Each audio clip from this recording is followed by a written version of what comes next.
Hello everyone, welcome back. দেখো, আজ আমি এই কদিন অ্যাক্টিভ থাকতে পারিনি। আমি আজকে এই ভিডিওটাতে বলবো। দেখো, আমি আমার মেয়েকে কমফোর্টারের মধ্যে জড়িয়ে নিয়েছি।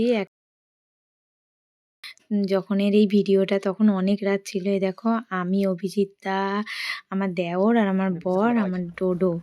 দেখো, রাত 2:53 বাজে। আমরা গেছিলাম উড়িষ্যা, বালেশ্বর। 11 তারিখে আমার ননদের জন্মদিন ছিল, তো আমরা 10 তারিখে রাতে ট্রেন ছিল, মানে 11 তারিখে ট্রেন ছিল না, তো তাই জন্য আমাদেরকে 10 তারিখে রাতেই ট্রেনটা নিতে হয়েছে। তো দেখো, রাত্রি 3টে বাজে তখন আমি গিয়ে পৌঁছেছি 2:53। তো ওকে সারপ্রাইজ দেওয়ার জন্য কোনো বছর যাওয়া হয় না, ও খুব দুঃখ করে, তাই এই বছর সবাই মিলে আমরা গেছিলাম ওকে সারপ্রাইজ দেওয়ার জন্য।